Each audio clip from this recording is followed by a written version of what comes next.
And welcome back, everyone. We are here at the National Sports Museum. But before we get to talk to curator Helen Worpel, I've got some news for you. So as you may have heard, Channel 31 is going digital, and we have an app that you can now download at your favourite app store where you can stream Channel 31 shows at your convenience anytime, anywhere. You might be at a museum, you're like, you know what? I really want to see some Channel 31 stuff. You can right now, Channel 31 Melbourne. But joining me right now is curator Helen Worpel to tell us more about where we are right now. Helen, welcome. Thanks, Lauren. Thanks for having me. Would you be able to tell us about the National Sports Museum? What are we here? What is in here?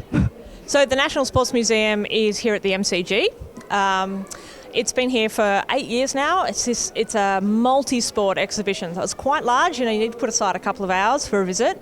But it's a place to come to really reflect on the social importance of sport in Australia. It's a really exciting place. There's displays and exhibits about the Olympics, about footy, about cricket. There's an interactives hall where you can have a kick and have practice at your netball shots. There's a kind of virtual reality kind of hologram of Shane Warne where he can tell you his life history and the ups and downs of being a professional cricketer. There's all kinds of stuff to see and do. So something for everyone. We like to think there's something for everyone, whether you are top of the game elite athlete or if you're a punter who just wants to watch it on telly. That definitely sounds like me. But what is it? Can you explain to us what's behind us here? Yeah, well, we've been pretty excited about the Rio Olympics and Paralympic Games this year. So this little section behind us is a spot that we like to change fairly frequently to show what's going on in the world of sport. Obviously, Olympics and Paralympics seemed about right. So we wanted to pull out what we think is some amazing technical equipment from the Paralympic Games. So there's 3 wheelchairs on display. There's a wheelchair for playing basketball, one for wheelchair racing, and one for wheelchair rugby. And I think the rugby one is probably my favourite. It's on loan to us from Brad Duberly. I don't know if you can see it. Which one is that? So that's this one here. And Brad Duberly is the coach of the Australian Steelers, which is the wheelchair basketball team at Rio. They just won gold in the most amazing, exciting double overtime, right down to the wire match against the USA. But this chair is from the 08 games, and it's kind of like an armoured chariot because it is such a hardcore game. It is like all the hits, all the excitement, it's so aggressive, and so it's like steel-plated armchair. It's an amazing piece of kit. Our new knights in shining armour right here, armoured to go. Excellent. And do you have a favourite element or aspect of the museum as the curator, or do you have to be impartial and you love everything? Look, I do really love everything because it's so broad what we have on display here.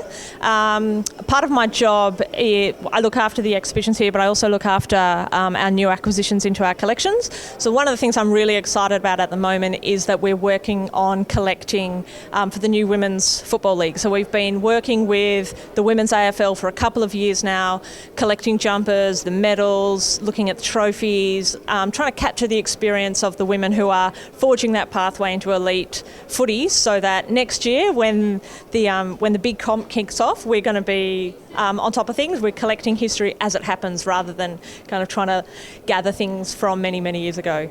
That's fantastic and very relevant as we are here at the MCG. Football finals are coming up. Do you have any predictions? Look, I do like to be impartial with my football since my team, St Kilda, is nowhere near in contention. And, obviously you just want a really great game for the grand final. But when my heart says, looking at the history of the teams, I would really love to see Western Bulldogs play Sydney, because to me that's like Footscray playing South Melbourne, and I think there's some really great history there. I think so too. Helen, thank you so much for your time and for showing us a little bit about the National Sports Museum. That's my pleasure. All right, everyone, that was stop number 4 if you've been keeping up. Have a lunch break now, but we'll be right back after this. You're watching Channel 31 Facebook Live Friday. Woo!